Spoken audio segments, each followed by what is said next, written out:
"Excuse me, sir," Excuse me, she sir. said, hands trembling. But this clause is a trap. The conference room smelled like money and fear. A long glass table stretched beneath the glow of recessed lights, and around it sat men in suits whose pens could change lives. At the head of the table was Alexander Grant, CEO of Grant Industries, charming, powerful, and white as the marble floors beneath him. His smile could buy silence. At the far corner, Maya Thompson stood quietly in her maid uniform, pouring coffee into porcelain cups. She was used to being invisible. She had mastered the art of moving without sound, of keeping her thoughts behind her lips. But today her heartbeat felt loud. On the table, a folder lay half open. A phrase in bold letters caught her eye. Clause 47C, Temporary Asset Management Rights. Her pulse jumped. She didn't know why it looked familiar until the memory hit. Her brother, David, hunched over their old kitchen table 2 years ago, whispering, "They hide the theft in fancy words, Maya. Always read the fine print." 2 weeks later, he was dead. The room buzzed as Alexander raised his pen. His assistant slid the folder closer. Laughter floated like perfume. And that's when Maya's fear broke. Her voice came out smaller than she intended, but firm enough to pierce the noise. "Excuse me, sir," she said, hands trembling. "But this clause is a trap." The laughter died. Chairs stopped creaking. Heads turned. For the first time, every pair of eyes in that room looked at her. Not like a maid, but like an intruder. Alexander's pen froze midair. His smile stiffened. "I'm sorry," he said slowly. "Did you say something?" Maya swallowed. Her mouth was dry, but the words came anyway. "This clause, Clause 47C, it gives Beecham Holdings control of your distribution for 3 years, even if the merger fails. That's not temporary. It's permanent. They'll own your supply chain." No one spoke. The legal advisor blinked. Someone coughed. Alexander frowned and glanced down at the document. For a second, confusion flashed across his face. Then, something darker, fear maybe. "Who told you that?" "No one," Maya said, shaking her head. I saw a case like this before. My brother worked with contracts before he passed. This same wording ruined his firm." A wave of murmurs spread across the table. The chief counsel stammered, flipping pages. "Sir, it's standard corporate language. Nothing unusual." Alexander didn't answer. He was reading the page, tracing the words as though they'd changed shape. When he finally looked up, the room was silent enough to hear the air conditioner hum. "Get out," he said quietly. Everyone froze. "I said get out," Alexander repeated, voice sharper this time. The executives gathered their papers in silence, shuffling toward the door. Within moments, only the CEO and the maid remained. Maya felt her heart hammering. She had crossed the line. She waited for him to fire her. Instead, he leaned back, eyes locked on her like she was a puzzle he didn't know existed. "Who are you, really?" "My name is Maya Thompson," she said softly. "I cleaned this floor, sir." He tilted his head. "You just stopped a $200 million signature. That doesn't sound like a cleaner to me." She didn't know what to say. He kept staring, studying her face, her steady eyes. "Where did you learn to read legal documents?" "I didn't," she said, her voice barely above a whisper. "I learned to survive them." Something shifted in his expression, something between curiosity and guilt. He opened the folder again, scanning the fine print. Then, he sighed and pushed the papers aside. "Do you realize what you've done?" he asked. Maya hesitated. I spoke up. Alexander looked away, rubbing his temple. "And that, Miss Thompson," he murmured, "is going to make my entire board very nervous." The city lights flickered through the glass wall behind him. In that moment, Maya wasn't sure if she'd just saved the company or signed her own ruin. He stood, straightening his jacket. "Everyone out of this room will talk. They'll twist what happened. They'll say you tried to embarrass me. But I need to know something." "What's that?" she asked. He stepped closer, voice low. "That name you mentioned, your brother. What was it?" "David Thompson." The color drained from his face. He stared at her as though he'd seen a ghost. "You knew him?" she asked quietly. He didn't answer. Instead, he whispered, almost to himself, "I thought he was dead." Maya's chest tightened. "He is." The CEO's gaze lifted slowly, his voice trembling now. Then why does his name still appear on my company's sealed files? The air between them thickened like smoke. And just before Maya could ask what he meant, someone knocked on the glass door. The handle turned. A woman's voice came from outside. "Sir, you need to see this right now." Alexander's jaw tightened. He didn't move his eyes from Maya as he said, "Stay where you are." The door opened. Whatever walked in wiped the last trace of his smile away. The sound of that boardroom door closing echoed in Maya's mind long after the meeting ended. But long before she was the maid who dared to speak in front of billionaires, she was just a barefoot girl from Clayton County, Georgia, the one everyone said would never make it past the county line. Maya remembered the hot Georgia summers, the smell of fried cornbread, and her grandmother Ruth's old wooden house with its sagging porch and peeling paint. After her mother left when she was 8 and her father disappeared before she could spell his name, it was Grandma Ruth who raised her and her brother David. David had been her everything, tall, gentle, and always tinkering with broken radios like he could fix the world if he had enough tools. He used to tell her, "Words can save people, Maya, but silence? Silence can kill." Then came a night he didn't come home. The police said it was a robbery gone wrong.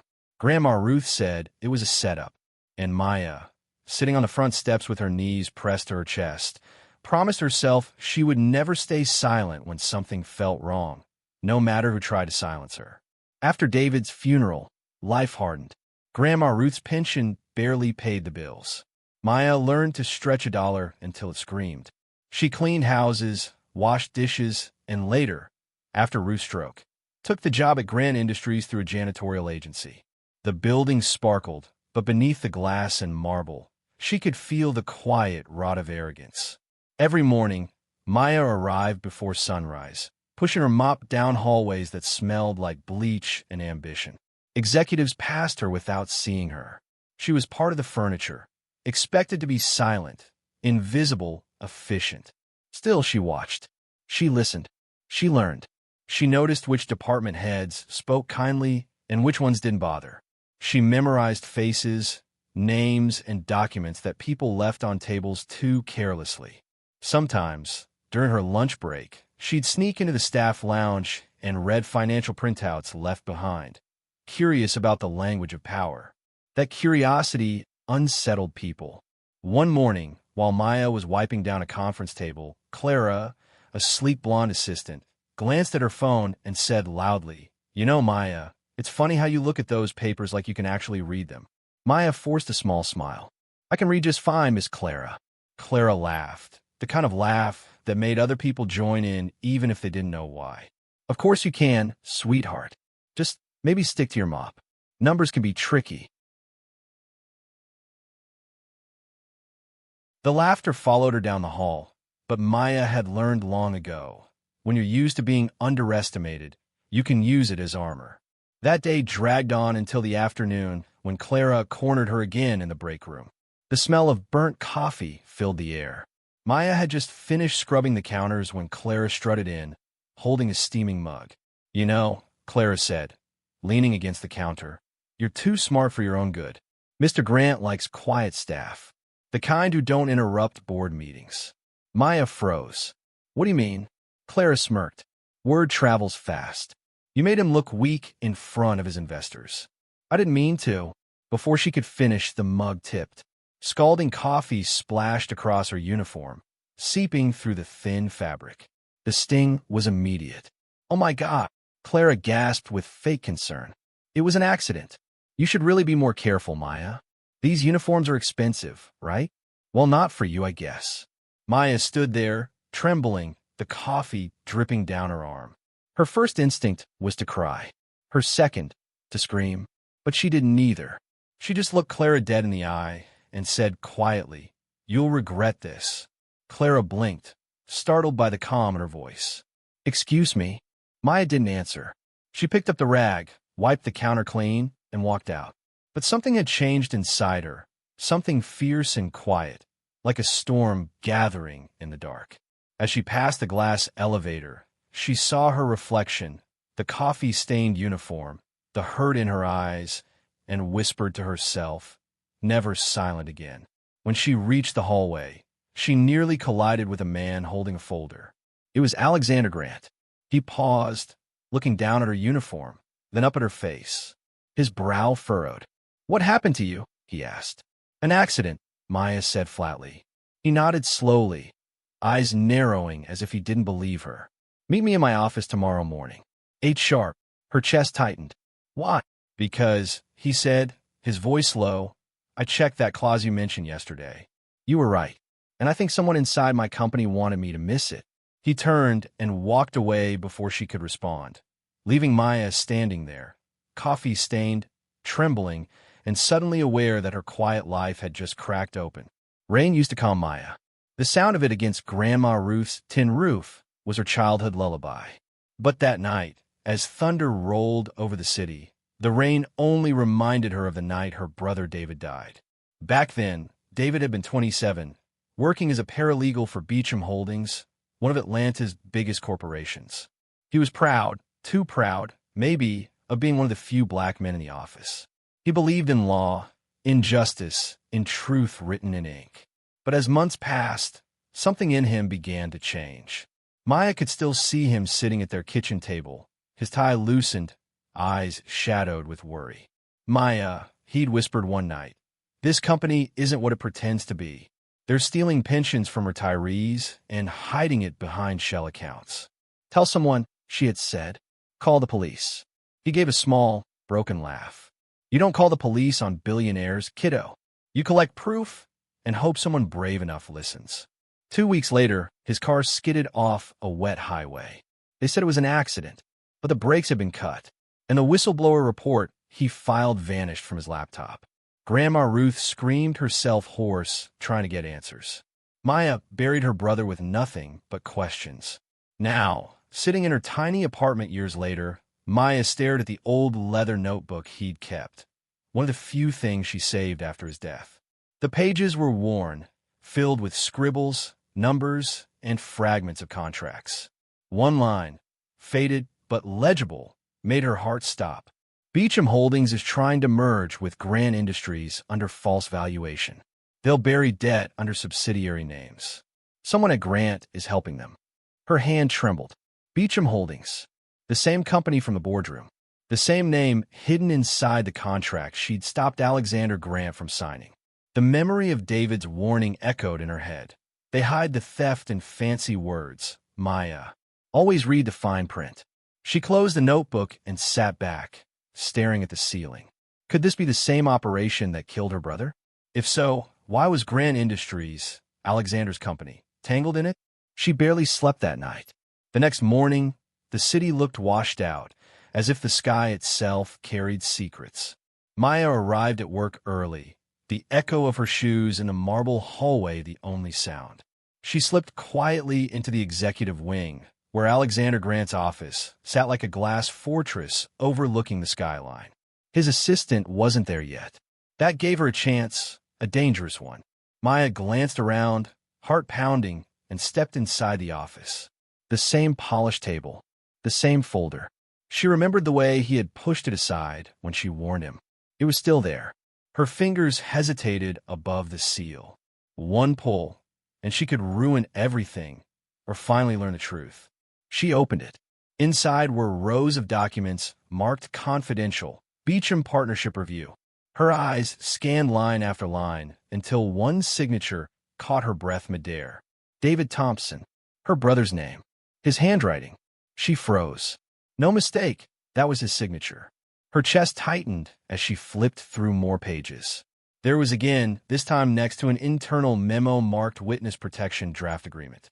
"What were you doing, David?" she whispered, tears burning at the corners of her eyes. Her vision blurred as she traced the signature with her fingertips. If this file was here, inside Grant Industries, that meant David hadn't just discovered Beecham's crimes. He had been working with someone inside Alexander's company before he died.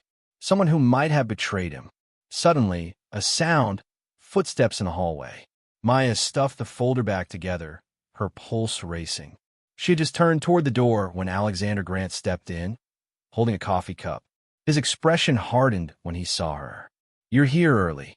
She forced a small smile, her voice tight. "You asked me to meet you at 8. It's 7:45. His tone was calm, but his eyes flicked toward the table, the folder she'd just touched. "I was just cleaning," she added quickly, picking up a rag from the shelf. He didn't speak for a long time. Then, quietly, he said, "You looked inside, didn't you?" Maya froze. The rag slipped from her fingers. He sighed, setting his cup down. "I thought so." He stepped closer, lowering his voice. "You weren't supposed to see that name yet." Her heart stuttered. Yet, he looked at her, something unreadable in his eyes, guilt, maybe even pain. "Your brother wasn't supposed to die, Maya," he said softly. "But he didn't just work for Beecham. He worked for me." The words hit like lightning. Before she could respond, the office door swung open. Clara stood there, holding a phone. Her face was pale. "Sir," she said shakily, "there's someone downstairs asking for you. He says his name is David Thompson." Maya's knees nearly gave out. "That's impossible," she whispered. "My brother's dead." Alexander turned toward the door, his expression unreadable. "Then I guess we're about to find out." The elevator doors closed with a heavy metallic sigh, sealing Alexander Grant and Maya inside a box of tension and silence. Neither spoke as the numbers ticked upward, the hum of the machinery filling the space between their unspoken thoughts. When they finally stepped into his private office, Alexander didn't turn on the lights. The city stretched behind him in tall, glittering silence. He placed both hands on his desk and exhaled, the weight of something invisible pressing down on him. "Maya," he said at last, his voice tight, "what I'm about to tell you doesn't leave this room." She crossed her arms, heart pounding. "You said my brother worked for you. That's impossible." He turned to face her. "It's not. David Thompson was a contracted paralegal for Beecham Holdings, but he was also an internal source for us, for me. He sent files proving Beecham was hiding pension money meant for factory workers. I was supposed to protect him." Maya stared at him, every muscle in her body stiff. "Supposed to?" Alexander looked away, jaw tightening. "When Beecham's legal team found out, they offered me a deal, a merger that would bury the case and keep Grant Industries out of the scandal. My board convinced me to sign. It was business." Her voice cracked. "You signed papers that silenced my brother?" He looked at her then, guilt raw in his eyes. "I didn't know it would get him killed. They told me he'd be safe. 2 weeks later, he was gone." Maya backed away, trembling. "You let them destroy him. You helped them." He took a step forward. "Maya, listen." "No, you listen," she snapped, tears hot on her cheeks. "You stood there in that boardroom, acting like you didn't know who David was. You let me think I was crazy for even mentioning his name." Alexander's composure cracked. "Because I've spent years trying to forget that signature." His voice broke. "I see his face every time I close my eyes." For a moment, silence filled the room, heavy and suffocating. Maya swallowed, forcing her voice steady. "Then do something. Fix what you broke." He nodded slowly, as though she had said the one thing he'd been too afraid to hear. "You're right. Beecham's still laundering funds through shell accounts, and my company is still tied to them. If I expose it, I lose everything. But if I don't, you lose your soul," Maya finished quietly.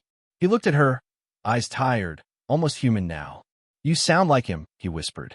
"You sound like David." For the first time, Maya saw the man beneath the tailored suit. Not a billionaire, but a man haunted by his choices. He sank in his chair, rubbing his temples. "You realize the board will never let this go public. They'll bury it, and anyone who helps you along with it." "I'm not afraid," Maya said. "I lost my brother. There's nothing left to take." But she was wrong. There was always more to lose.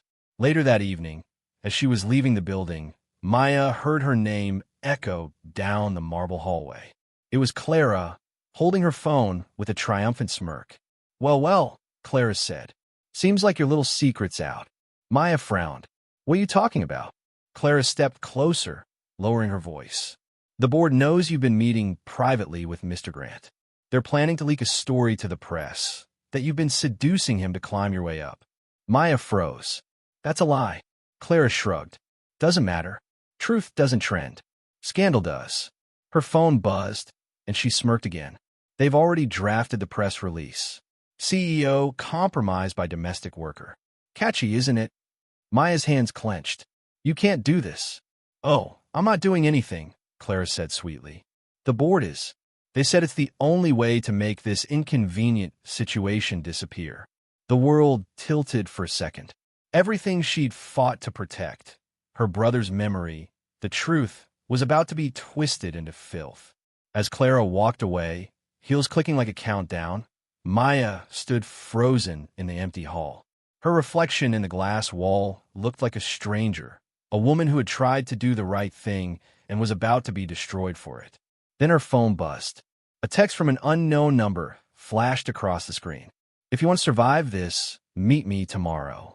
6 a.m. rooftop parking lot. Come alone." Maya's throat tightened. She didn't recognize the number, but the last 2 digits matched the one that used to belong to David. She whispered into the dark, "David?" The lights flickered once, as if the building itself heard her. And in that cold silence, Maya realized someone was watching her. The morning sunlight felt cruel that day, too bright, too clean for the kind of darkness waiting inside Grand Industries. When Maya walked through the revolving doors, she already sensed something was wrong. Conversations paused mid-sentence. Eyes followed her. Whispers rippled like wind through glass. She clutched her cleaning cart tighter, pretending not to notice. But the silence carried a weight she couldn't ignore.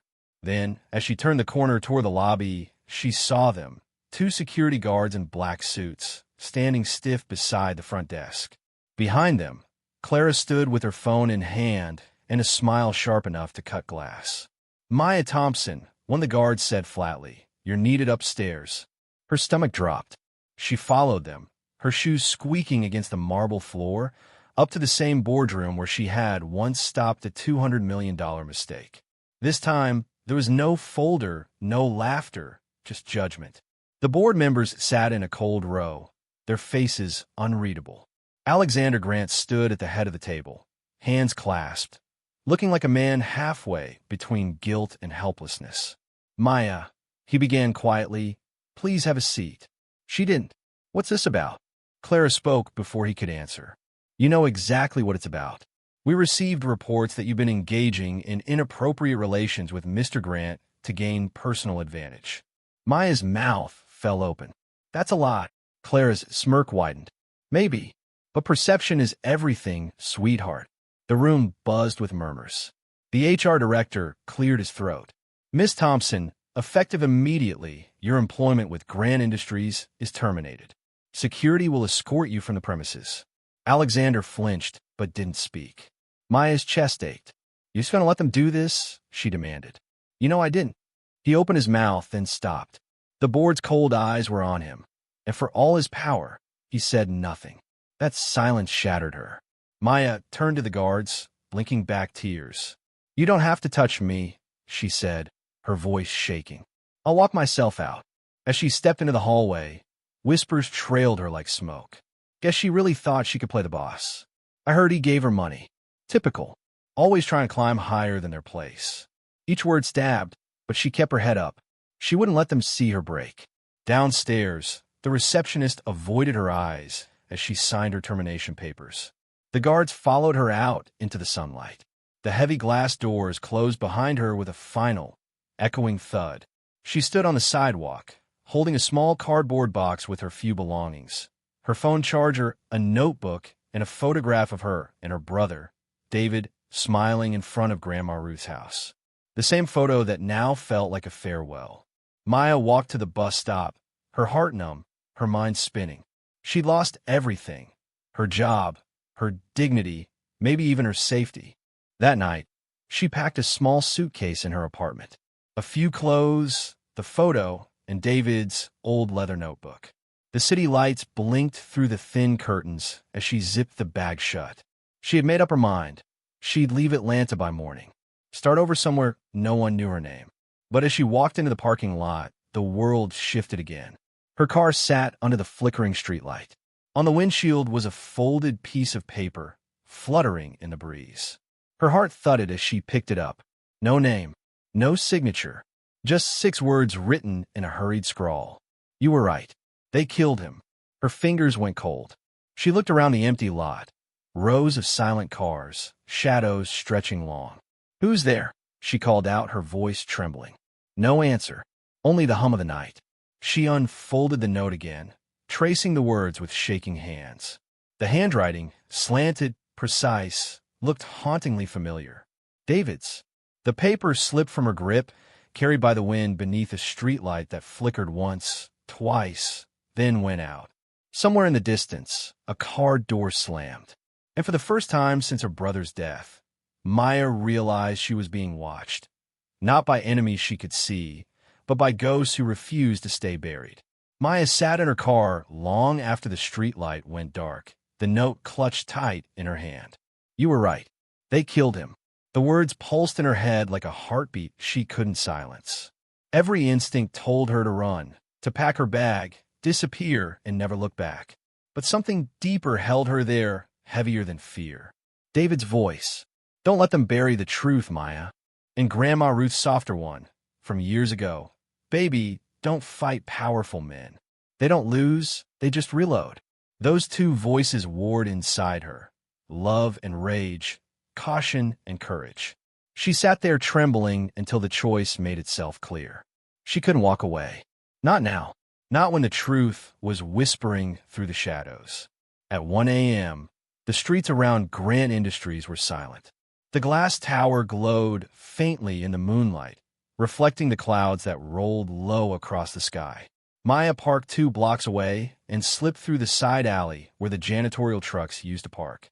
Her key card had been deactivated hours ago, but she knew another way, the old service door in the basement that never locked properly. Her pulse raced as she eased it open. The familiar scent of disinfectant and metal hit her. She slipped inside, her flashlight beamed small and shaky in the dark. The elevator required a key card, so she took the stairs, 17 floors up. Her breath came in shallow bursts by the time she reached the top. Each creak of the steps felt like a gunshot in the silence. The executive floor was darker than she remembered. The only light came from the city below, washing the hallway in silver and shadow. She moved carefully, her heart pounding against her ribs. Alexander's office door was locked. She crouched and jimmied it with a metal ruler from her cleaning cart, an old trick from the nights when locks were the least of her problems. It clicked open. The air inside felt cold, heavy. She crossed to the massive wooden desk and whispered, "Come on, David. Show me what you were trying to tell me."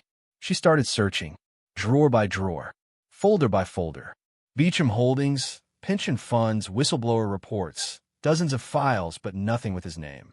Finally, she found a small black safe tucked behind a false panel in the bookshelf. Her hand shook as she turned the dial. She didn't know the code, but she noticed faint fingerprints in the dust on 3 of the numbers. 2, 7, 9. She tried combinations, one after another, whispering prayers between each click. On the 4th try, the safe opened with a soft hiss. Inside were sealed envelopes, flash drives, and one old photograph. David, smiling, standing beside a younger Alexander Grant at some corporate event. The sight made her knees weak. "What the hell were you doing together?" she whispered. She reached for one of the flash drives labeled Witness Archive DT. Her fingers brushed it just as the lights snapped on. Maya. Her blood ran cold. She turned slowly. Alexander stood in the doorway, shirt sleeves rolled up, tie loose, eyes dark and unreadable. "You really shouldn't be here," he said softly. Maya's mind raced. "You left me no choice. My brother's name is all over your files. You lied to me." He stepped closer, his voice low but trembling. "I didn't lie. I hid what I couldn't explain. David wasn't just working for me. He was working with me. He gave me everything to take Beecham down. But someone on my board found out." "Then why didn't you say that before?" she demanded. "You watched me lose my job. You watched them humiliate me." His jaw tightened. "If I had protected you then, they'd have destroyed both of us." She shook her head, eyes burning. "They already did."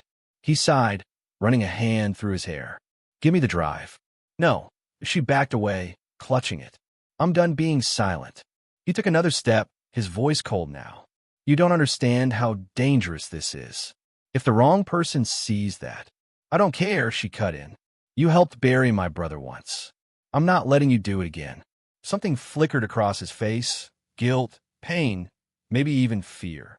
He opened his mouth to speak, but before he could, The sound of footsteps echoed from the hallway. Maya's heart leapt. Someone else was there. Alexander's eyes darted to the door. "You're not alone," he whispered. "Hide that drive now." But it was too late. The door swung open, and two men in security uniforms stepped in, not the usual ones.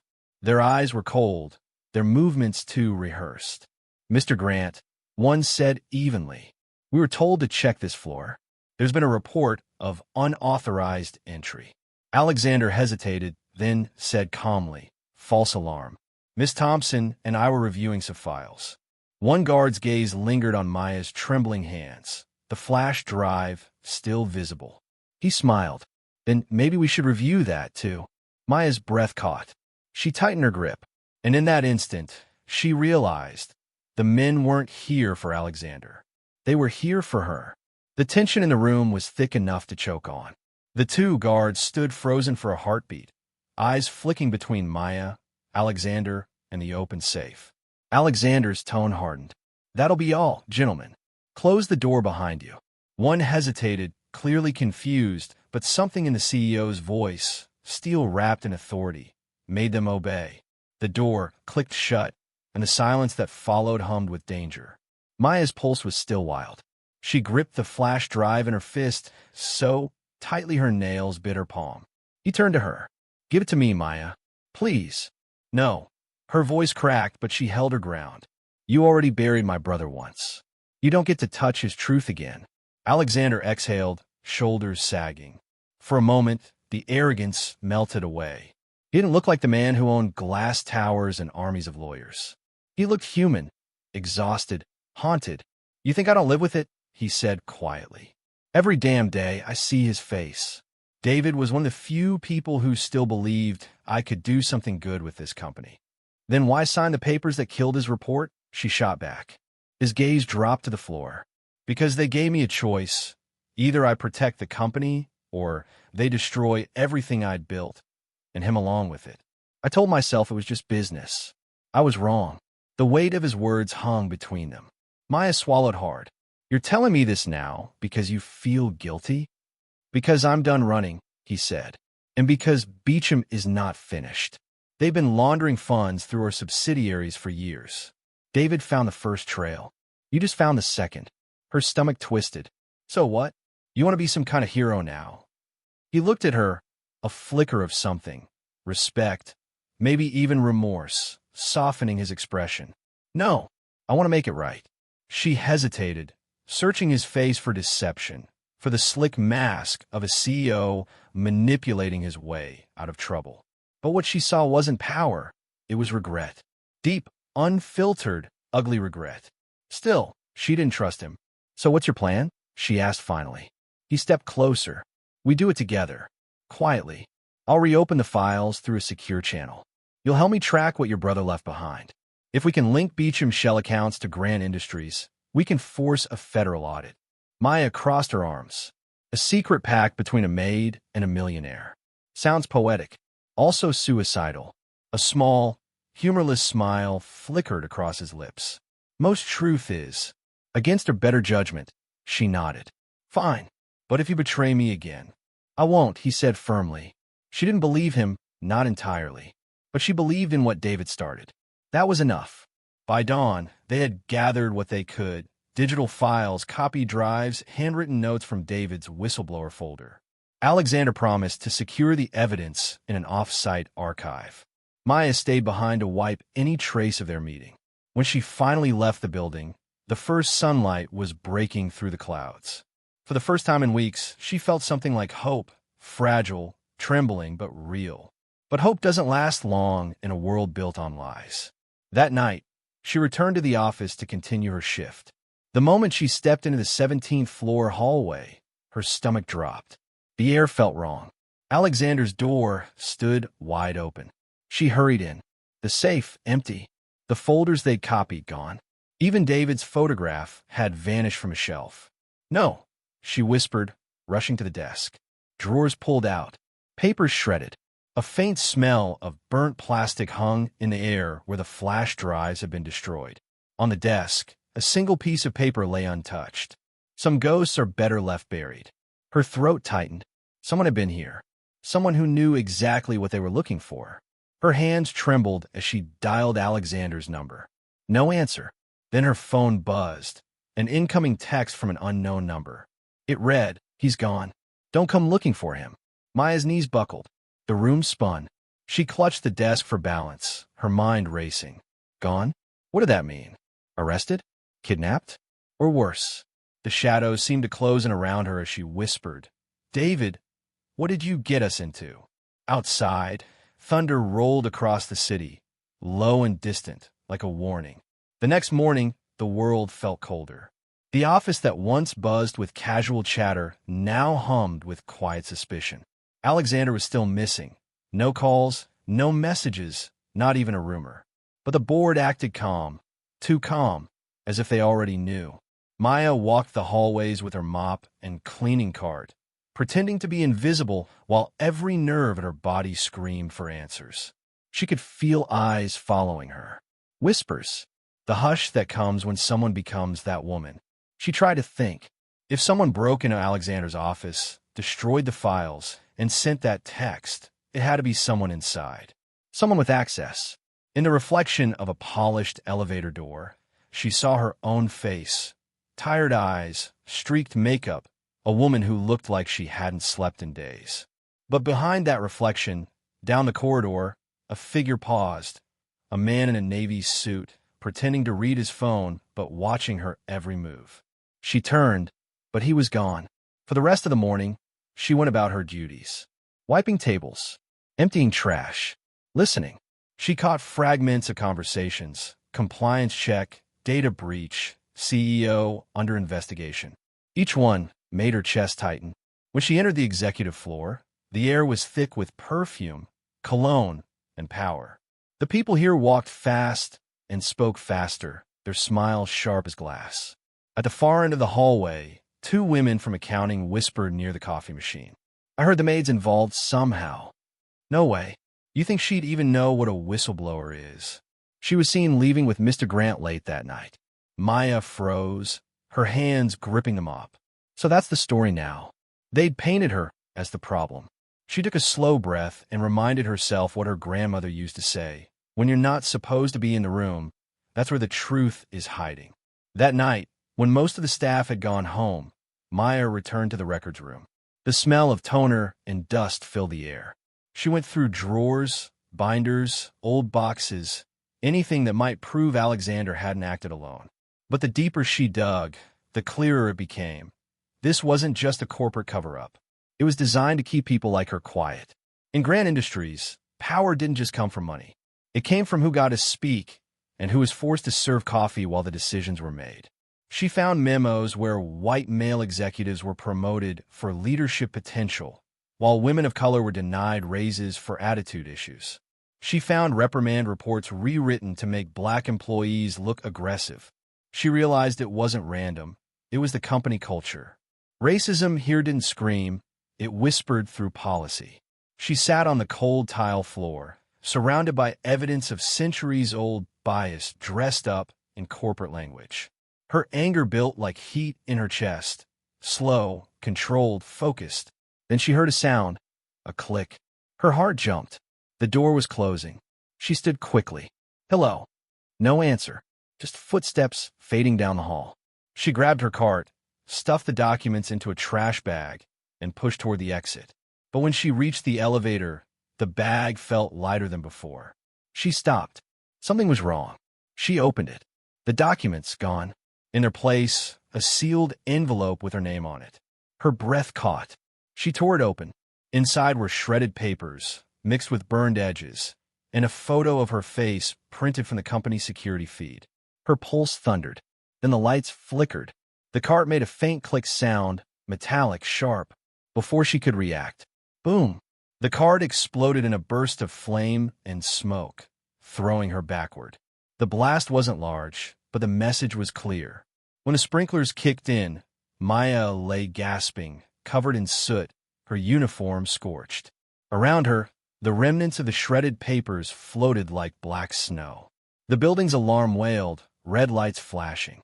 Footsteps thundered from the hallway. People screaming, shouting her name. Someone wanted her gone.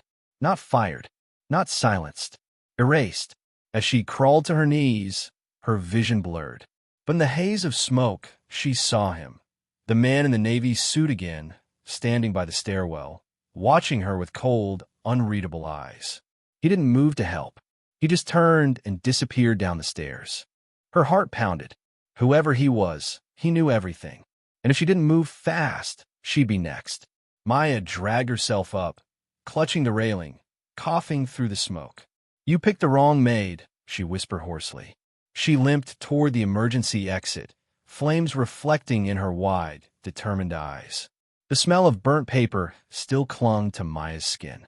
She spent the night scrubbing her hands, her face, her clothes, but the smoke seemed to have soaked into her soul. Every time she closed her eyes, she saw the flames, the man in the Navy suit, and that empty, watching stare. By morning, she'd made a decision. No more hiding. No more waiting for someone else to tell her what her brother died for. So she took the first bus out of the city and headed for Savannah, the last place David had worked before he joined Beecham's legal team. The bus rattled through the Georgia countryside, passing small towns where time moved slower, where life still smelled like red dirt and magnolia blossoms. She hadn't been home in years. The closer she got, the more she felt her brother's presence, that same calm voice that used to tell her, "Truth doesn't hide forever, sis. It just waits for the brave." By noon, she stood outside a small law office with peeling blue paint and a crooked sign that read Carter and Lowe Associates. David's old co-worker, Benjamin Carter, had aged like the years had taken more than his youth. They'd taken his faith. He stared when he saw her. "You look just like him," he murmured, motioning her inside. The office was small, cluttered with dusty files and cold coffee cups.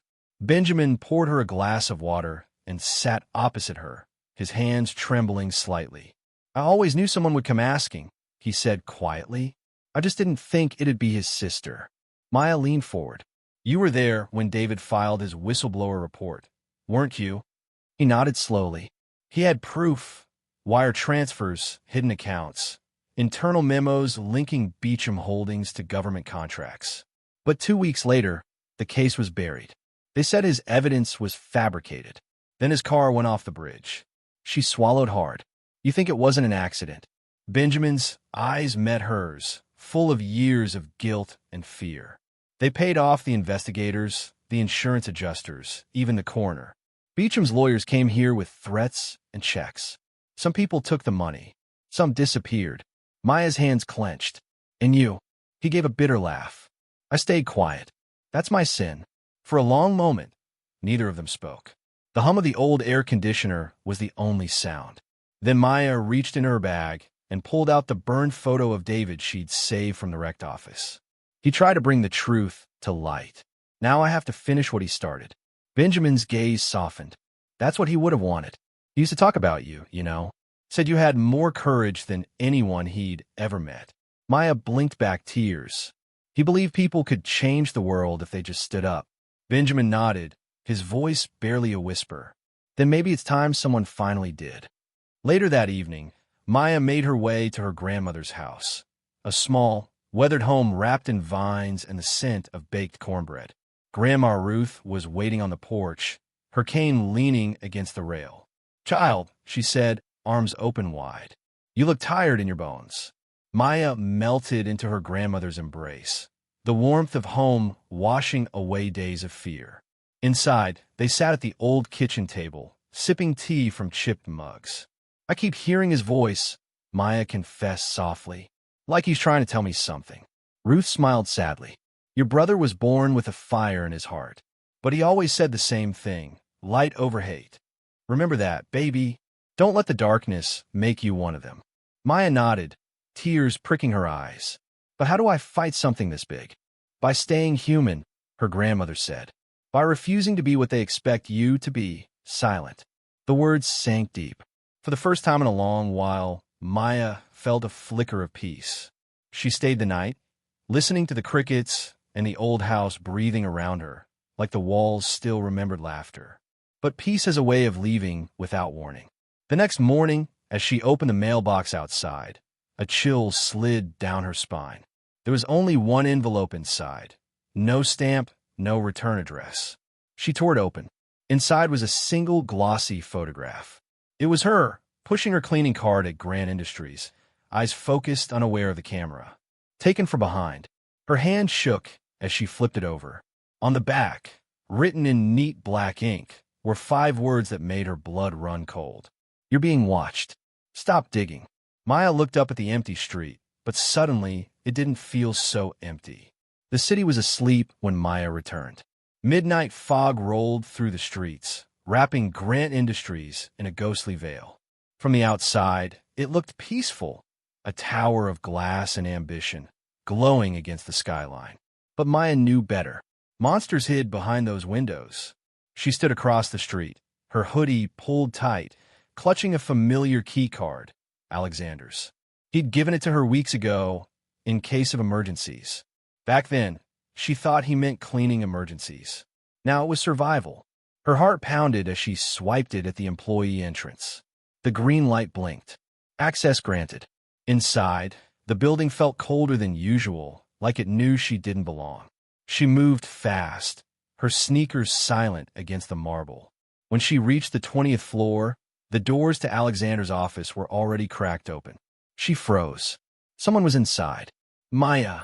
Her breath caught. Alexander stepped from the shadows, his face drawn and pale. "You shouldn't be here." "I could say the same," she whispered, eyes narrowing. "Where have you been?" He exhaled. "Off the radar. Beecham sent someone after me when they realized what I was doing. I barely got away." Maya studied him, searching for lies, but what she saw was fear. Real, shaking fear. He nodded toward the desk. "I came for the same thing you did. The contract. I think David found something I missed years ago." Together, they moved to the steel cabinet behind his desk. Alexander entered the passcode. 1997, the year Grant Industries merged with Beecham Holdings. The lock clicked open. Inside were folders so old the edges were yellow. They spread the papers across the desk, scanning every line. It was like reading the skeleton of a corporation, words that looked harmless until you knew what they hid. Then Maya's finger stopped on one document. "Wait," she said. "Here. Clause 47C. Alexander adjusted his glasses, reading aloud. "Beecham Holdings retains authority to oversee external contracts and vendor relations for efficiency and risk assessment." "Standard," he murmured. But Maya flipped to the next page. A duplicate contract, nearly identical, except for one subtle difference at the bottom. Clause 47D. Her pulse quickened. This one wasn't in the public files. Alexander's brow furrowed. "Beecham Holdings reserves discretion to limit vendor eligibility to entities meeting socioeconomic criteria deemed fit for representation." He stopped. His face went pale. Maya read the next part aloud, her voice trembling with fury. "Grant Industries shall exclude contract from any minority-owned business deemed financially unstable by Beecham's review board." It wasn't business language. It was legalized discrimination. "This," she whispered, "this is a mask for racial exclusion." Alexander rubbed his temples. "Dear God, I signed this. I was too arrogant to read between the lines. I thought it was just legal noise." Maya slammed the paper down. "You didn't see it because you didn't have to. You didn't live it." He looked up, guilt heavy in his eyes. "You're right. I didn't. I thought racism was something we'd outgrown, something for history books, not boardrooms." Her voice softened, but only slightly. "You can't fix what you refuse to see." He nodded slowly, as if her words stripped away the last of his pride. "Then let's see it all. Every ugly clause, every buried name." They worked side by side for hours, uncovering layers of deception. Beecham's clauses stretched across decades, coded language giving them power over hiring, supply chains, even pension distributions. It wasn't just corruption. It was control. Finally, Maya leaned back, exhausted but burning with purpose. "We can expose this," she said. "Take it to the media, the courts, anyone who will listen." Alexander met her gaze. "We'll need proof. Paper trails. Witnesses." They were so focused, they didn't hear the footsteps outside. A faint beep, the sound of another key card scanning. Maya froze. "Did you?" The door swung open. 5 people entered, led by Mrs. Vaughn, the head of the board. Her diamond earrings glinted under the fluorescent light. Behind her, 2 security guards waited, stone-faced. "Well," Mrs. Vaughn said coolly, eyes landing on Maya. "Isn't this poetic? The maid and the fallen CEO, conspiring at midnight." Alexander straightened. "You have no idea what you're defending, Evelyn." "Oh, I think I do," she replied, stepping forward. "I'm defending our company. You've become a liability, Alexander. And this woman has been an infection since the day she walked in." Maya's jaw tightened. "You're scared," she said quietly. "Because you know what we found." Mrs. Vaughn smiled, the kind of smile that didn't reach her eyes. "Whatever you think you found, I can make disappear. Just like your brother." The words hit Maya like ice water. Her blood roared in her ears. The guards moved forward. Alexander whispered, "Run." Maya clutched the folder to her chest, darting toward the side door as the guards lunged. Papers flew. Someone shouted. She didn't look back. She just ran, barefoot, breath ragged, clutching the truth in her hands like fire. Behind her, she heard Alexander yell, "Don't let them take it," before the sound of a struggle cut through the hall. And then, silence. Rain fell hard the next morning, turning the city gray and heavy. Maya sat in a cheap motel near the bus terminal, her clothes still damp from the night before. The stolen folder, the one that could expose Beecham, lay open across the bed. The ink was smudged, her hands trembling as she traced the name at the bottom of Clause 47D. It wasn't just Alexander's signature. Right beneath his, in careful blue ink, was another name. Helen Brooks, COO. Maya froze. Helen, the sharp, smiling woman who always offered her coffee in the mornings, who seemed to defend her when the others whispered. She was part of it. A wave of nausea rolled through her. Everything started to make sense now. How Beecham always seemed one step ahead, how the files disappeared, how the cameras caught her every move. Helen wasn't protecting her. She'd been watching her. Before Maya could think her next move through, there was a pounding on the door. "Miss Rivers, open up." Her breath caught. 2 voices, male, heavy. She looked through the peephole, police badges. She barely had time to hide the folder before they forced the door open. "You're under arrest for corporate espionage, property theft, and arson," one officer said, gripping her wrist as the other snapped handcuffs around her wrists. "Wait, what? I didn't." "Save it for your lawyer." Her voice broke. "You don't understand. I was trying to stop them." The older officer sighed. "Lady, they've got surveillance, witnesses, and a statement from your boss saying you broke into his office. This doesn't look good." Maya's world tilted. "Alexander? No, he wouldn't. But he didn't have to. Someone else had used his name. Someone who knew how to twist a knife." They shoved her into the back of the cruiser. The rain streaked down the window like tears, blurring the city into nothing but gray lines and broken lights. At the precinct, reporters swarmed like vultures. Cameras flashed, voices shouted. Grant Industries Maid arrested in corporate sabotage scandal. Was the CEO involved? Is she the whistleblower? Inside, the fluorescent lights buzzed as officers led her to an interrogation room. They asked questions: who she worked for, why she had the files, how long she'd been spying for Beecham. She wanted to scream. She wanted to tell them everything about David, the secret clause, the racism hiding behind corporate smiles. But every time she opened her mouth, the words tangled. They already had their story written. When they finally left her alone, she sat at the metal table, her wrists sore, her heart hollow. Across the hall, through the glass, she saw her lawyer speaking with a woman in a gray suit. The woman turned, and Maya's breath caught. Helen, her perfect bob haircut, with designer coat, not a drop of rain on her. She stood tall, confident, whispering something to the detective. He nodded. Maya's blood went cold. A few minutes later, the detective returned, papers in hand. "We've confirmed your employer's statement. Ms. Brooks says you hacked their system and stole confidential documents." Maya shook her head, voice trembling. "She's lying. She's working with Beecham." He held up a hand. "Save it for court." They led her down a corridor to holding. The sound of metal doors slamming echoed through her chest like thunder. Inside, The cell smelled of sweat and bleach. A single light flickered overhead. She sat on a hard bench, hands in her lap, heart pounding.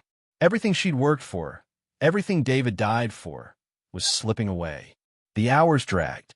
She thought of her grandmother, probably watching the news by now, her heart breaking. She thought of Alexander. If he was still alive, if he even knew what they'd done. Her mind spiraled until a guard walked by and slid a tray through the bars. On top of it, taped to a piece of bread, was a small folded note. Her breath hitched. She tore it open. Scrawled in jagged handwriting were 6 words. "Don't give up. He's with you." Her eyes widened. She looked around, but no one else seemed to notice. The guard was already gone. Her heart hammered her chest. "He's with you. Alexander? Or David?" She pressed the note to her chest, a shaky breath escaping her lips. For the first time in days, she let herself smile. Small, fragile, but real. Maybe she wasn't alone after all. The conference room at Grand Industries had never felt so cold. The board members sat like a wall of marble, their faces unreadable, their pens clicking against glass tables. Cameras flashed through the glass walls from the hallway. The press had already caught wind of the scandal. Alexander Grant stood at the head of the table, shoulders squared but eyes hollow.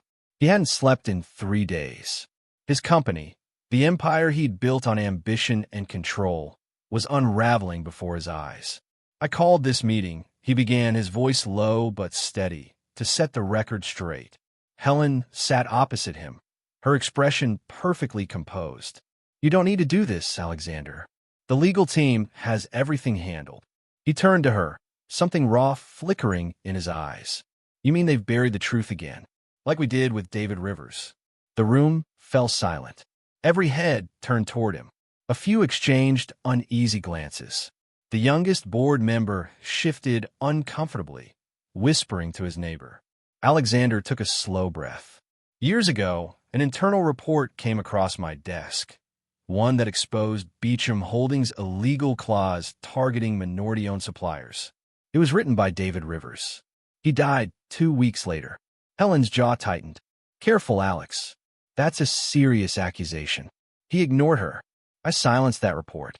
I told myself it was just business, that the company's image mattered more. But that decision cost a man his life. And when his sister came here looking for answers, we destroyed her too." Gasps rippled around the room. Helen stood, her voice cutting through the tension. "You're making yourself an accomplice, Alexander." "For what?" A Maid sob story. He slammed a hand on the table. "Her name is Maya Rivers." The sound echoed like thunder. The room froze. "She was right," he continued, his voice trembling now. "Everything she said about Beecham, about us, it's true. I helped them hide their crimes." Helen's smile thinned. "Do you realize what you're saying? You're confessing to corporate misconduct in front of the board." "I know." He looked around, his gaze sweeping the room. "And I accept whatever comes next." For a long moment, no one spoke. Then one of the board members, an older man with silver hair and shaking hands, said softly, "We'll need to verify this, but if what you're saying is true, Beecham's reach is deeper than we thought." Helen gathered her papers, her mask finally cracking. "You're finished, Alexander. You just signed your own company's death sentence." He didn't flinch. "Then at least it'll die telling the truth." 3 days later, the charges against Maya were quietly dropped. She walked out of the detention center with nothing but her purse and a thin folder of legal papers. The air smelled of rain again, but this time it felt cleaner somehow, like the sky was washing something away. Alexander's statement had changed everything. He'd named names, handed over documents, and even turned in his private emails. The media had feasted on it. CEO confesses to cover up, but in doing so, he'd forced the system to see her. Still, freedom came with a price. Her name was now toxic in every corporate circle. Job offers disappeared. Recruiters ghosted her. Online articles called her the cleaning lady who seduced a CEO for revenge. She moved back in her grandmother's old house in Georgia, staring at the peeling paint and the rusting porch swing. It wasn't much, but it was home, and it was honest. Then, one afternoon, while watching the news, she saw it. Beecham Holdings had leaked new evidence, photos of Alexander and her standing too close, smiling, grainy hotel footage edited to look intimate. The headline screamed across the screen. Grant Industries scandal explodes. CEO's mistress behind whistleblower leak. Her stomach twisted. No, she whispered, shaking her head. Within hours, Grant Industries stocks crashed. Investors withdrew. The company collapsed under public shame. The man who had risked everything to tell the truth, the one person who had finally believed her, was being destroyed for it. Maya stood in front of the television, tears blurring her vision. They had buried her brother once. Now, they were burying Alexander too. She clenched her fists, anger replacing grief. Not this time, she said softly. Not again. Because somewhere between her brother's death and her own humiliation, she had learned one thing. Truth was a fire. You could try to smother it, drown it, deny it, but once it started to burn, it never went out. The world turned its back on her. Within weeks, Maya's life crumbled like wet paper. The small cleaning agency she'd joined refused to renew her contract. Clients are worried about the scandal, her supervisor muttered without looking her in the eye. Her landlord slipped an eviction notice under the door. Rent overdue. 2 months. And when she walked down the street, people whispered. That's her, they said. The maid who ruined a billionaire. Maya kept her head low, clutching her backpack, the only thing she had left from her old life. Inside was a photo of David, the corners soft from years of touching it. He was smiling in his paralegal suit, eyes bright and sure of the world. That night, she slept in her grandmother's old armchair, her body sore, her spirit cracked but not broken.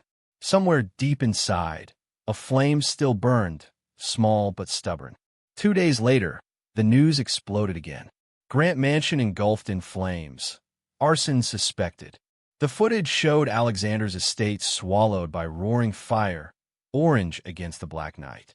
The screen flickered with headlines. CEO under investigation. Possible retaliation for Beecham Holdings. Maya stared at the screen, her chest tight. No, she whispered. The next morning, her phone buzzed. A private number.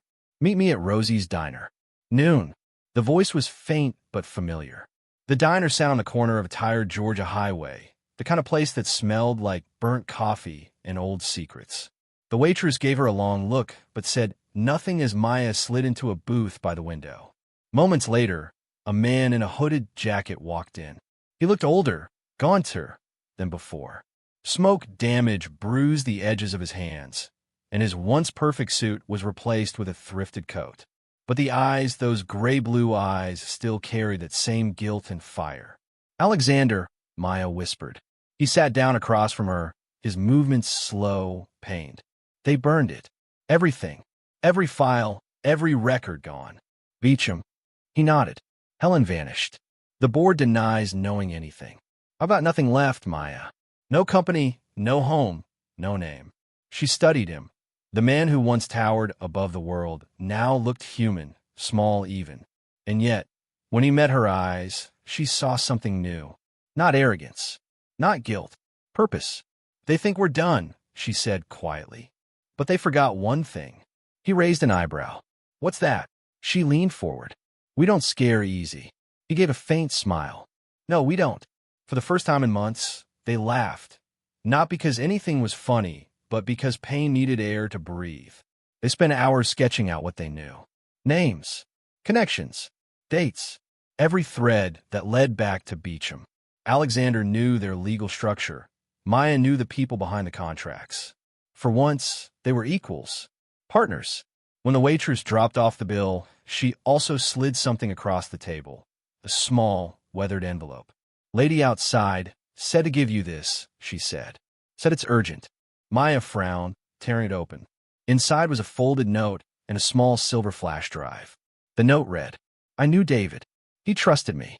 They came for me last night. Tell his sister, truth lives here. It was signed simply, J. Morris, Atlanta Tribune. Maya's hand trembled. She looked up just in time to see an ambulance pass by the window, sirens wailing down the same road the woman must have taken moments earlier. Her stomach dropped. She's gone. Alexander's eyes narrowed. What's on that drive? Maya plugged it in her old laptop, right there in the booth. The screen blinked to life, revealing folders labeled Beecham contracts, witness statements, payment logs, and one final file, David Rivers' final testimony.mp4. Maya's breath caught in her throat. Her brother's face appeared on the screen, older than she remembered, weary but determined. "If you're seeing this," his recorded voice said, "they know. They'll come for you next. Don't let them win, Maya." Tears streamed down her face. Alexander looked at her, stunned. He knew they'd silence him. She nodded slowly, gripping the laptop like it was life itself. "And now we have his voice back." Outside, the wind howled, shaking the diner windows. Inside, Maya whispered, "Then it's time they heard him." The morning the files went live, the world stopped pretending. Maya and Alexander uploaded everything.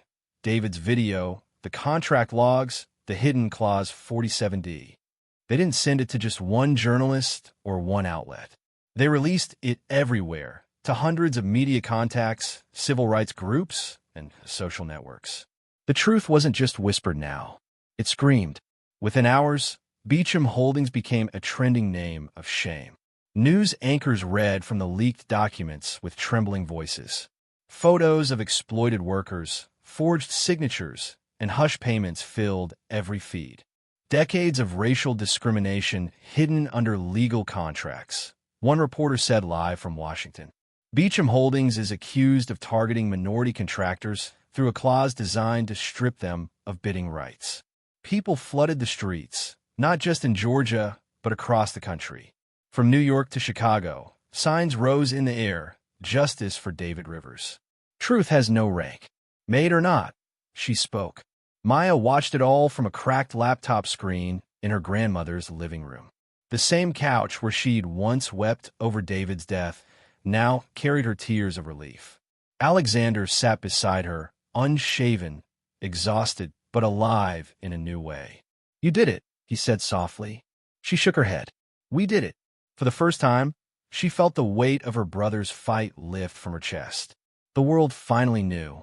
Weeks passed, and Maya became something she never expected, a voice. Invited to speak at rallies, she told her story in churches, in community halls, on television. Her southern accent carried the truth like gospel. "I was just a maid," she'd tell them, standing before crowds that cheered her name. "But my brother taught me something. Silence doesn't save you. It buries you." People listened. Mothers wept. Young girls looked up at her like she was proof that the system could still be challenged. Even Alexander found purpose again. He began consulting for advocacy groups, using his insider knowledge to protect whistleblowers. He said it was his penance, and Maya believed him. For a while, almost felt like peace. Almost. It began one morning in late spring. Maya was speaking at a corporate ethics summit in Chicago. The event was high-profile: senators, CEOs, journalists. The air inside the convention center buzzed with cameras and curiosity. Backstage, Maya sipped from paper cup, her palms sweating. Her speech lay folded in her hand, worn from rehearsing. A stage manager rushed in. "Ms. Rivers, they'd like to introduce you alongside a special guest, the new U.S. Director of Beecham Holdings. Apparently, she wants to apologize publicly." Maya froze. "Be careful with that," she said quietly. "Beecham doesn't apologize." But the woman walked on stage before she could protest. The lights flared, and the crowd erupted in applause. And there she was, Helen, alive, composed, wearing a cream suit and that same calm, cruel smile that used to haunt boardrooms. Maya's throat tightened. She hadn't seen her since the day of her arrest. Helen stepped to the microphone, her voice smooth as honey. "Thank you, everyone. Beecham Holdings has undergone deep restructuring. I'm honored to lead our new era of transparency and diversity." Maya stared at her in disbelief. "You're the new U.S. director?" she whispered under her breath. Helen's eyes flicked toward her, sharp, knowing. Then, smiling for the cameras, she added, "And I'd like to personally thank Ms. Maya Rivers, whose courage has inspired this change." The audience cheered. Flashbulbs exploded. But in the chaos, Helen leaned closer, her voice low enough for only Maya to hear. "You think you won, sweetheart?" she whispered. "The real files never left my hands. Then she turned back to the cameras, still smiling, as the applause thundered. Maya stood frozen, heart racing, mind spinning. Helen was back, alive, powerful, and now the face of the very monster they thought they'd destroyed. The storm began quietly, not with headlines or protests, but with a phone call at midnight. Maya's phone buzzed on her nightstand, its light cutting through the darkness. Half asleep, she answered. "Hello." The line hissed with static. Then a woman's voice, low, calm, and cruel. "You should have stayed quiet, Maya." Maya's heart dropped. "Helen, you have no idea what you're playing with. I'm not the board anymore. I am Beecham now. You keep talking, and your little family in Georgia might not be so lucky." The call ended before Maya could speak. She sat frozen in her bed, the silence of her grandmother's small house suddenly suffocating. Every creak of the old wood sounded like a threat. By morning, her hands trembled as she poured coffee. Her grandmother, Evelyn, noticed immediately. "What's wrong, baby?" the old woman asked, her gray eyes soft but sharp with worry. Maya forced a smile. "Just tired, Grandma. Long week." But the truth showed in her shaking voice. Evelyn reached across the table, placing her weathered hand over Maya's. "You're fighting big devils, child," she said quietly. "But the devil only fights back when you're winning." Over the next few days, things began to unravel again. Papers were sent to their mailbox, foreclosure threats, bank errors that didn't make sense. Evelyn's small pension disappeared from her account. Someone had hacked into everything, their finances, their peace. Then one afternoon, Maya came home to find her grandmother sitting still in her armchair, clutching her chest, gasping for air. "Grandma!" Maya screamed, dropping her purse and rushing forward. She called 911, tears blinding her as she pressed trembling hands to her grandmother's back.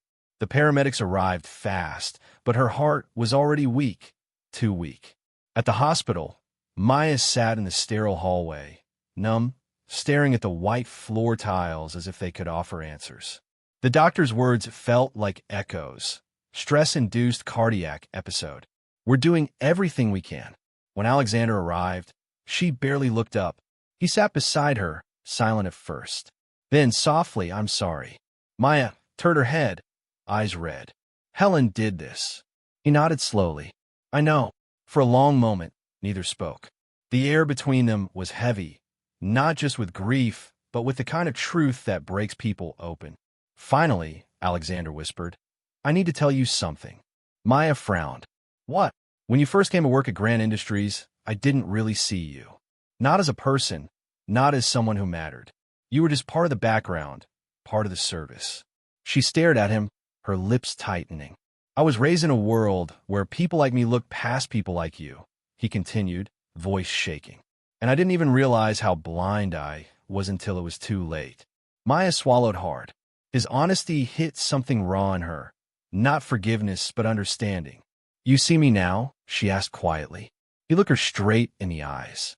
"I do, more than anyone." Before she could respond, a nurse appeared at the doorway. Her face said everything. Maya's breath caught. "No." They walked her to the room. Evelyn lay still, peaceful, her hands folded on her chest. Machines beeped softly, fading one by one. Maya sank to her knees beside the bed. "You told me not to fight powerful men, Grandma," she whispered, tears streaming. "But I did, and they're winning."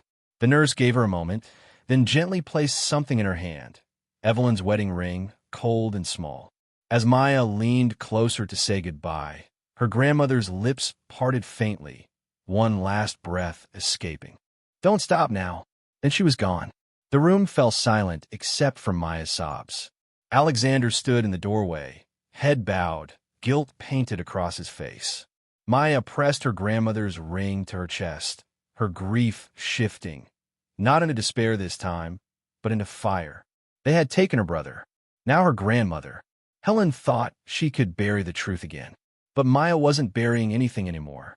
The morning after Evelyn's funeral, Maya woke up to silence. No birds, no laughter, no kettle whistle. Just the sound of rain tapping against the window.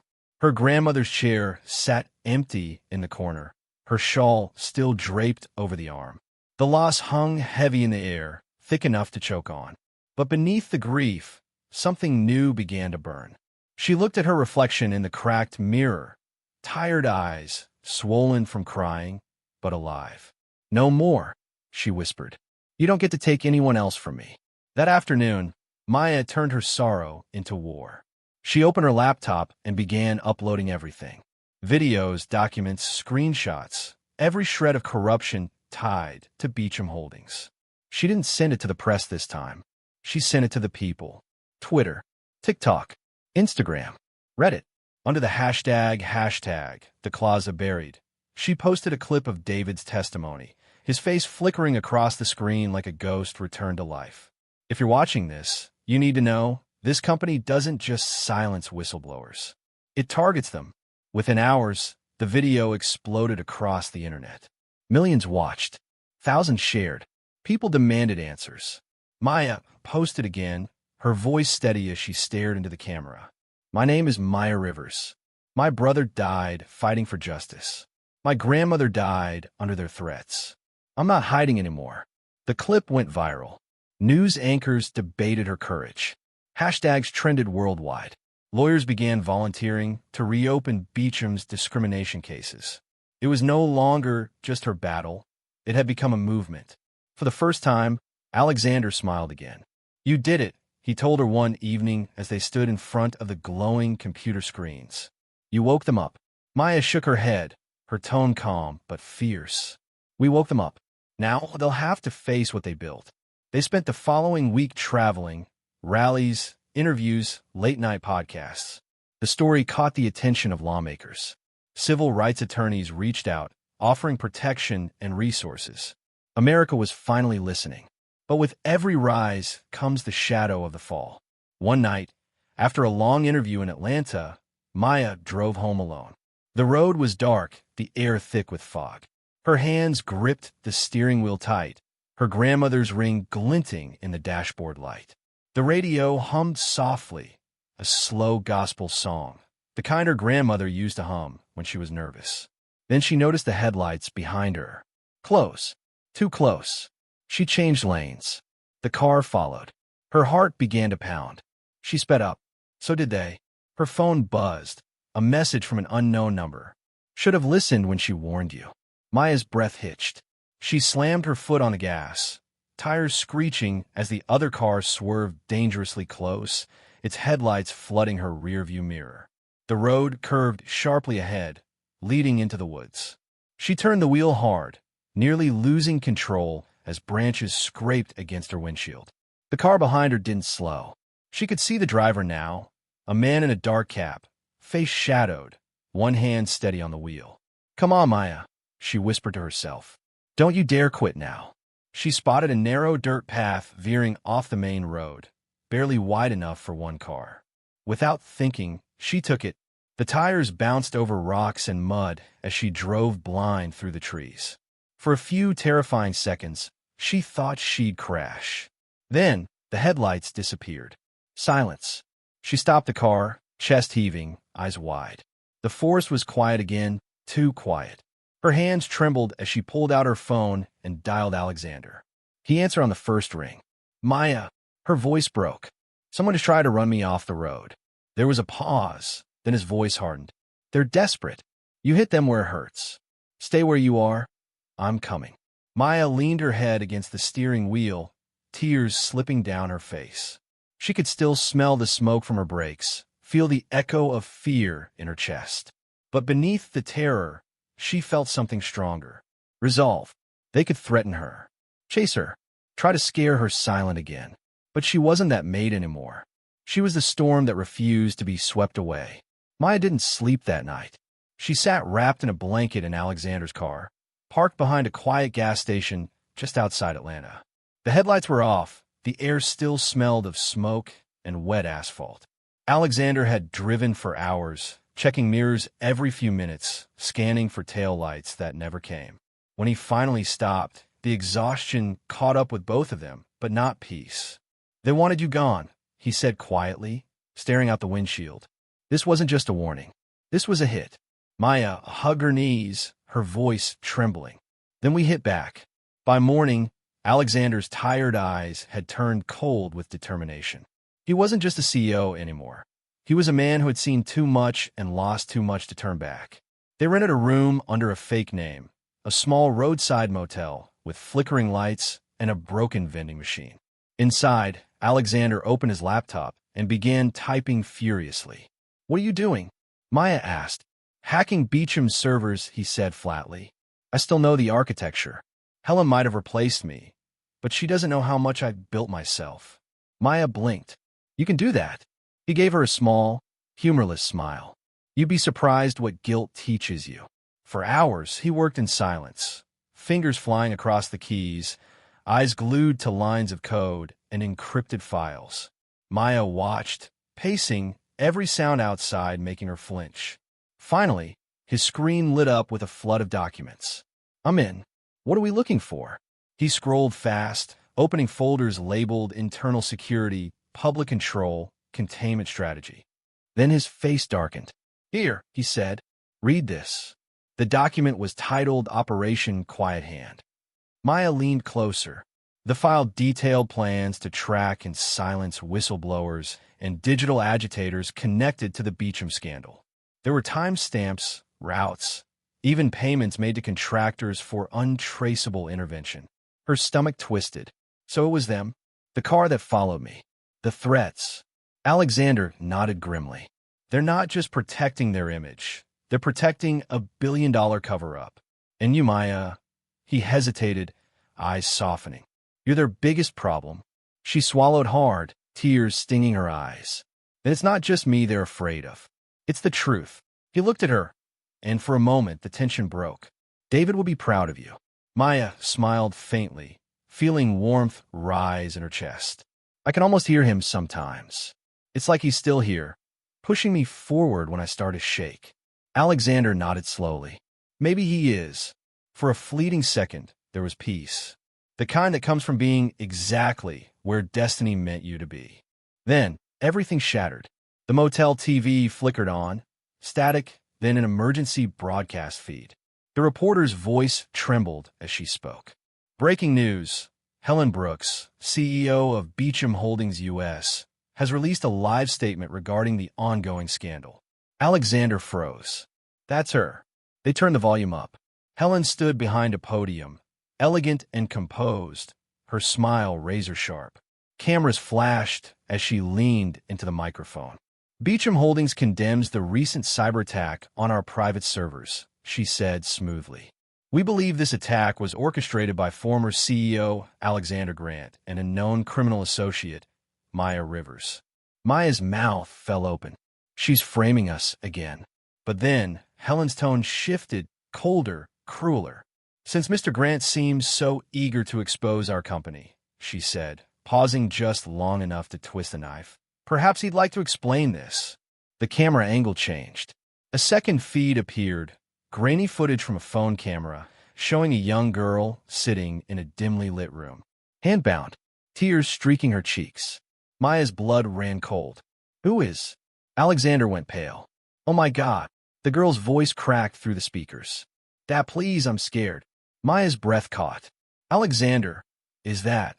He nodded slowly, his face ashen. My daughter. Helen's voice returned, echoing through the screen like a death sentence. Walk away from this, Alex, she said softly, eyes glinting with malice. Or the next fire won't be in your house. It'll be in hers. The broadcast ended. Maya sat frozen, her heart pounding so hard she could barely breathe. Alexander's laptop slipped from his hands, the screen shattering against the floor. His face crumpled, tears welling in his eyes. They have my little girl. Maya reached for him, her own fear swallowed by fury. Then we end this, Alex. Once and for all. He looked up, broken yet burning. I'm done being quiet, she said. Let's burn their lies to the ground. And this time, he didn't hesitate. Morning came with sirens. For weeks, Maya had dreamed of this sound, justice rolling in like thunder.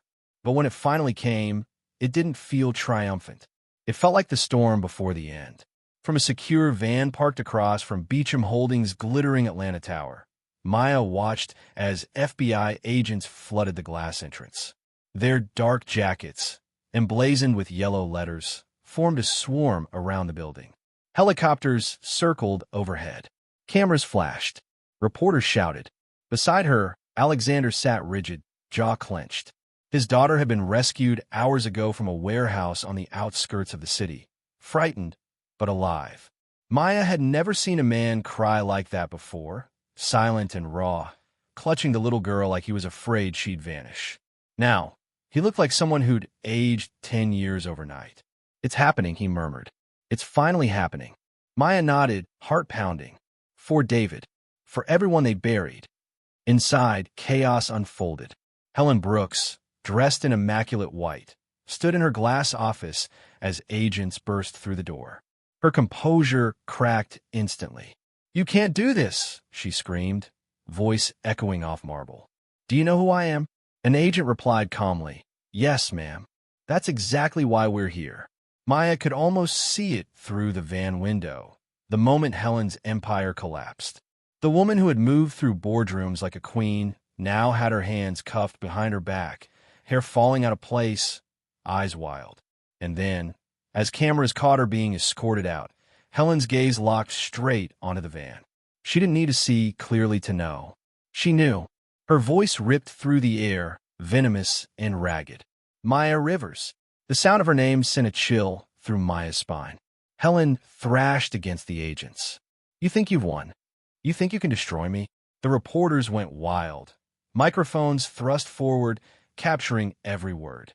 Maya didn't flinch this time. She just whispered, "No, Helen. You destroyed yourself." 2 months later, the trial began. The courtroom was packed.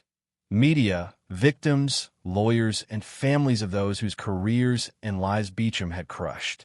Maya sat at the witness stand, her palms trembling under the table. The air smelled faintly of paper, sweat, and something heavier, truth, waiting to be freed. Her attorney nodded for her to begin. "Ms. Rivers," the prosecutor asked gently, "please tell the court what you discovered." Maya took a deep breath. "I found evidence that Beecham Holdings used a hidden clause to deny contracts to minority-owned businesses. When my brother, David Rivers, tried to expose it, they silenced him." "Silenced how?" Her throat tightened. "They killed him." The room gasped. Cameras clicked. The defense lawyer immediately objected, but the judge motioned for her to continue. "I used to think David's death was an accident," Maya said softly, "until I saw the documents, the threats, the same names on every report, signed off by Helen Brooks herself." Her voice trembled, but her eyes didn't. "He believed truth mattered more than comfort. And now I do too." She stepped down to applause from victims seated in the back, quiet, tearful but real. Helen sat across the courtroom, hands clasped tightly, a mask of defiance barely holding. But something in her had cracked. When her turn came, she rose unsteadily. Her lawyer tried to stop her, but she waved him off. "I'll speak," she said hoarsely. The judge nodded. Helen's eyes darted toward Maya, filled with something twisted. Hate, envy, grief. "You think you're better than me," she hissed. "You think you're righteous because you cleaned my floors and found a few dirty secrets." The courtroom tensed. Then her voice broke, not with anger, but with the weight of guilt. "It wasn't an accident," she said, voice trembling now. "David Rivers was murdered." The entire room froze. The prosecutor leaned forward. "By whose order?" Helen's shoulders slumped, her last shred of pride disintegrating. "Beecham's. But I signed it. I signed the approval for the containment. I didn't know they'd actually." Maya's knees buckled. She gripped the bench for balance, tears spilling silently. Helen's voice cracked again. "You wanted the truth, Maya. There it is." Gasps rippled through the room. Reporters rushed for the doors. But Maya stayed still, not out of shock but release. David's ghost could finally rest. She whispered, "Thank you for telling the truth, even if it took losing everything." Helen looked at her one last time, eyes hollow, and muttered, "You'll never understand what power costs." Maya wiped her tears, steady now. "No," she said softly. "You'll never understand what silence costs." And as the judge's gavel struck, "Guilty," the echoes felt like freedom. The courtroom was silent long after the verdict. Even when the reporters left and the cameras dimmed, Maya remained in her seat, staring at the empty stand where Helen had confessed. It was over, and yet somehow it wasn't. The world knew the truth, but David was still gone. No sentence, no justice could give her brother back. That night, she returned home, not to an apartment or hotel, but to her grandmother's house in Savannah, the place where it had all begun. The old porch creaked beneath her steps. The magnolia tree swayed in the breeze, and for the first time in months, she allowed herself to exhale. She plugged in the flash drive, David's final gift, and watched as a single hidden folder appeared on the screen. It was labeled, if you're reading this. Her hands trembled as she opened it. Inside was one file, a document titled Letter to My Sister. She clicked, Maya, if you're seeing this, it means I didn't make it. But I need you to know I never regretted speaking up. People will call it foolish, risking everything for truth, but silence is how they win. You were always the brave one. You spoke your mind when others whispered. That's why I believe, even without me, you'll keep the light alive. Forgive them, but never forget, because forgetting lets it happen again. And when the world tries to make you small, remind them, we came from women who prayed, worked, and survived everything they threw at us. That's power, Maya, the kind that never burns out. I love you. Always. David. She read it twice. Then a third time, slower. Tears rolled down her cheeks, but they weren't heavy like before. They were warm, cleansing, almost freeing. For the first time since his death, she didn't feel hollow. She felt whole. The next morning, she drove out to a quiet cemetery on the edge of town. The headstone was simple, David Rivers, 1988 to 2021. Someone had left fresh lilies there. Maybe one of his old co-workers, maybe just a stranger who'd read his story. Maya knelt in the grass. The sky was soft and gray like it was listening. I did it, she whispered. They know now. Everyone knows. The wind brushed her hair, gentle as a hand. She smiled through her tears. You were right, David. The truth doesn't die. For hours, she sat there, telling him everything about Helen, about Alexander, about Grandma's last words. By the time she stood to leave, the ache in her chest had changed shape. It wasn't pain anymore. It was purpose.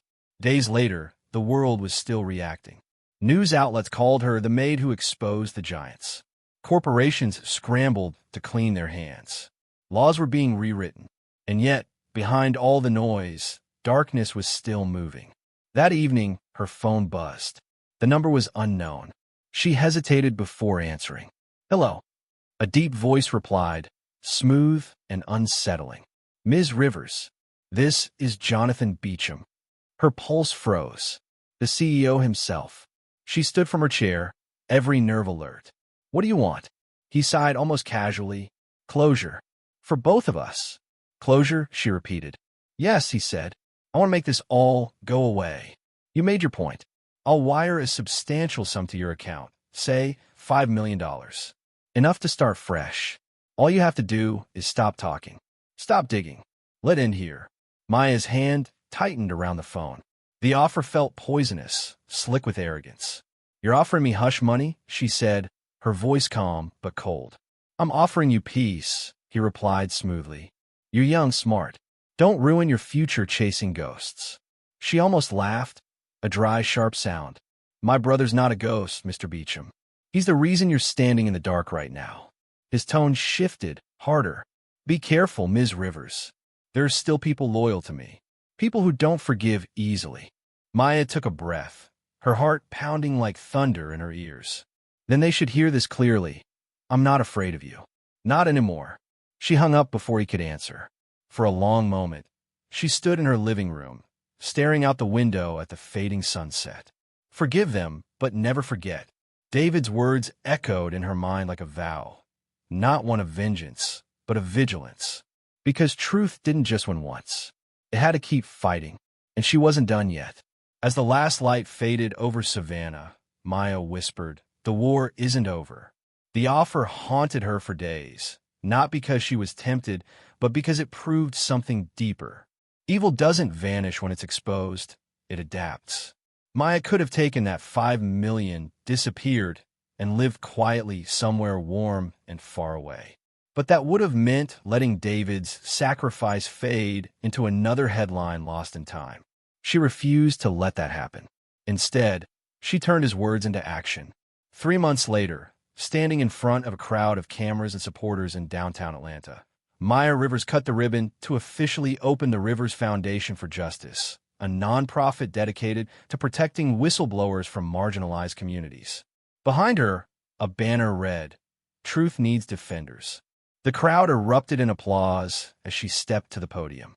Years ago, Maya began, voice steady but full of emotion. Someone told me that silence keeps the powerful safe. I learned the hard way that's true.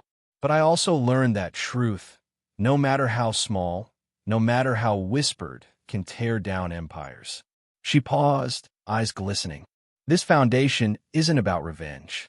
It's about redemption. For the people who were never supposed to speak. For the ones they try to bury. For my brother, David. The audience rose to their feet. Some cried.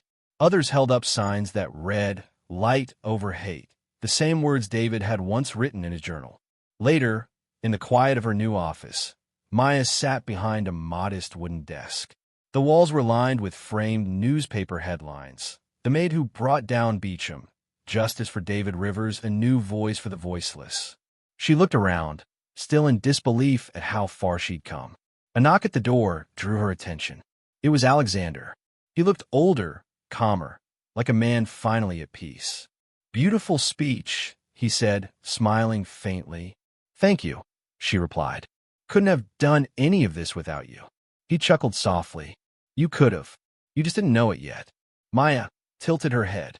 "What's that supposed to mean?" He reached into his coat pocket and handed her a small folder, one with his company logo embossed in gold. "I'm retiring," he said simply. "Grand Industries has done enough damage under my watch. It's time someone with conscience rebuilt it. I've arranged for the company's assets to be transferred to the Rivers Foundation." Maya froze. "You're donating your entire company?" He nodded. "It's not mine anymore. It belongs to the people we failed." For a moment, she couldn't speak. Then, softly, she said, "Thank you, Alexander, for seeing me." He smiled, tired but genuine. "No, Maya. Thank you for making me see." Weeks passed. The foundation grew quickly. Thousands of supporters, volunteers, and whistleblowers reaching out from across the country. Maya spent her nights reading stories that broke her heart and mornings fighting to make sure those voices were heard. She thought the war was finally over. Until the morning she found the envelope.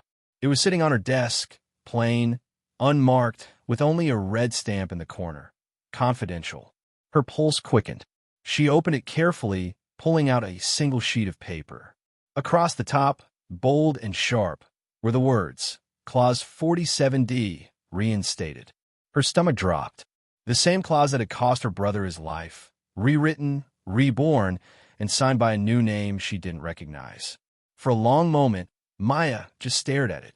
Then she slowly looked up, straight into the office security camera above her desk, her reflection glimmering in the dark lens. A tear rolled down her cheek, but her expression was fierce, unbroken. "Guess I'm not done fighting," she whispered. The room went silent except for the hum of the city outside. And in that stillness, it was as if David's voice echoed once more, "Light over hate." Maya stood, folded the paper, and slipped it into her bag. The world wasn't finished testing her. But this time, she wasn't just a maid. She was a movement.